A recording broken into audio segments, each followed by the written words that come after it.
Manchester City bangkit dari ketertinggalan di markas Real Madrid. The Citizen menang 2-1 atas Los Blancos. Sejatinya Madrid memimpin terlebih dahulu lewat aksi Rodrigo di menit ke-28. Tapi City berbalik memimpin lewat gol-gol dari Nico O'Reilly dan penalti dari Erling Haaland di 10 menit terakhir di babak pertama. Baru 4 menit laga berjalan, Madrid sudah mendapat peluang lewat aksi sepakan bebas Valverde. Valverde melepaskan sepakan keras yang membantu pagar hidup dan bola bergulir di sisi kanan gawang. Sementara itu Gianluigi Donnarumma cuma terpaku. 3 menit kemudian, Vinicius Junior berhasil menusuk dari sisi kiri. Usai menerima umpan terobosan dari Rodrigo, Vinicius coba mencungkil bola. Tapi sayang sekali, bolanya melebar ke sisi kiri gawang. City memang mendominasi bola sejak awal laga, tapi mereka masih kesulitan untuk menembus pertahanan Madrid. Rodrigo memecah kebutuhan untuk Real Madrid. Rodrigo berhasil menceploskan bola pada menit ke-28. Menerima umpan terobosan dari Jude Bellingham, Rodrigo berhasil menaklukkan Donnarumma.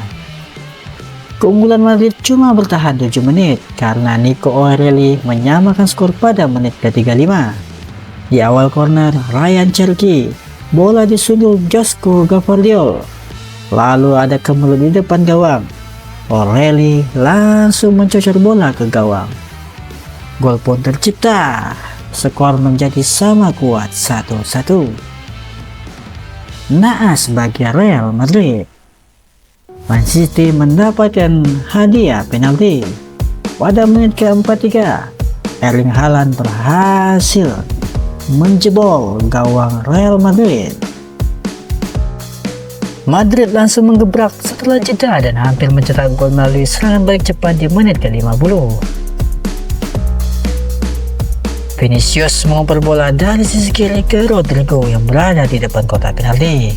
Bola lantas diberikan lagi ke Bellingham yang menusuk dari sisi kanan. Alih-alih mengoper ke Gonzalo Garcia yang bebas di muka gawang, Bellingham memilih mencongkil bola dari sudut sempit sehingga bola menyasar atas gawang. City merespon dari Celimeruku pada menit ke-61. Telah berhasil mengecoh Raul Asensio, namun sayang tendangannya masih bisa ditepis dari Thibaut Courtois. Setelah sejam laga berlalu, tempo menurun sehingga Madrid masih kesulitan untuk mencari gol tambahan. Satu kans dapat Vinicius pada menit ke-76 saat menanduk bola umpan silang dari Rodrigo, tapi bolanya masih melebar. Satu peluang Madrid terulang pada menit ke-84 saat Endrick menanduk bola crossing Alvaro Carreras, tapi tandukannya masih membentur Mister. City yang terus digempur hingga akhir bisa mempertahankan kemenangan 2-1 sekaligus membuat tuan rumah tertunduk lesu. Arsenal melanjutkan performa gemilang mereka di Liga Champions melawan klub Bruges. Klub Belgia itu sebenarnya memberi perlawanan cukup sengit di J. Bradel Stadium. Namun tekanan The Gunners terbukti terlalu berat untuk tuan rumah. Arsenal akhirnya menang meyakinkan dengan skor 3-0. Arsenal kini makin nyaman di puncak klasemen dengan total 18 poin. Konsistensi mereka menunjukkan kesiapan menuju fase berikutnya.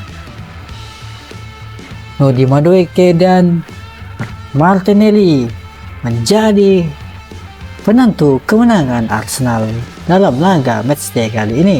Di laga lain, Juventus menghadapi tantangan sulit dari Vapus di Turin. Tim tamu asal Siprus itu membuat pertahanan Juventus cukup kewalahan.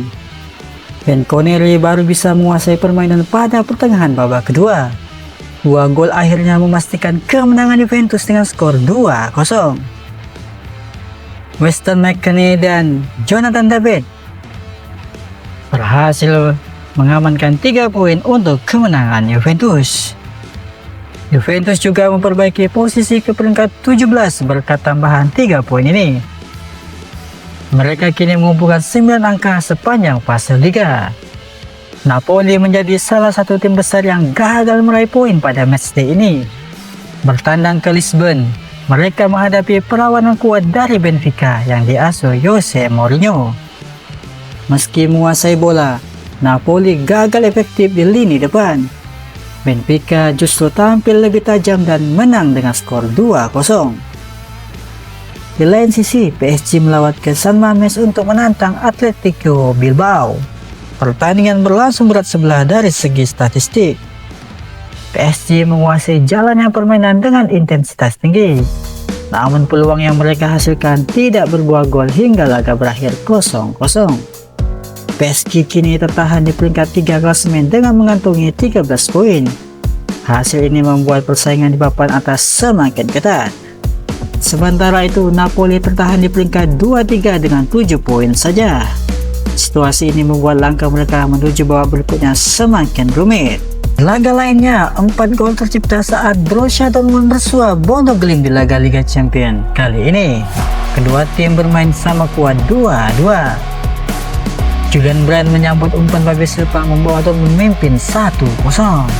Bodo Glimt menyimbangkan kedudukan memasuki menit ke-42. Haitham Al-Hissami membobol gawang Dortmund dengan bola tandukannya. Julian Brandt kembali beraksi selepas turun minum. Pemain Borussia Dortmund itu mencetak gol keduanya ke gawang Bodo Glimt. Lagi dan lagi, Bodo Glimt kembali menyamakan kedudukan di menit ke-75. Pemain pengganti Jens Peter Hauck sukses mencatatkan namanya di papan skor. Alhasil, laga kali ini berimbang 2-2. Leverkusen berhasil mengamankan 1 poin pada laga matchday ke-6 Liga Champions kali ini. Bertandang ke Newcastle United, Leverkusen berhasil menahan imbang Newcastle United dengan skor 2-2. Ajax berhasil menyudahi tren negatif di Liga Champions setelah mengalahkan klub asal Azerbaijan, Karabakh dengan skor 4-2. Ini kemenangan perdana Ajax pada fase Liga musim ini setelah dalam 5 pertandingan sebelumnya selalu kalah. Ajax menang berkat 2 gol Oscar Glob dan masing-masing 1 gol Kasper Dolberg serta Anton Doai, sedangkan Karabakh memasukkan 2 gol lewat Camilo Duran dan Matheus Silva. Ajax naik ke peringkat 3-4 klasemen fase Liga dengan 3 poin dari 6 laga. Sedangkan Karabakh turun ke posisi 22 dengan 7 poin. Andreas Cornelius menjadi penentu kemenangan Copenhagen setelah mencetak gol pada menit akhir untuk mengalahkan Villarreal dan menjaga peluang tim asal Denmark itu melaju ke Liga Champions.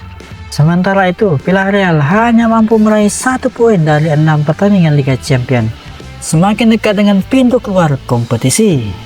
Copenhagen langsung unggul cepat melalui aksi Mohamed Elyounoussi menuntaskan umpan Marcos Lopez. Villarreal mampu menyamakan kedudukan sesaat setelah jeda melalui gol Santi Komisana. Namun tidak butuh waktu lama bagi Copenhagen untuk kembali memimpin. Elias Akhore yang baru masuk di babak kedua mencetak gol dengan sentuhan pertamanya melalui umpan Yoram Zakwe, dan kembali meningkat ketika Tani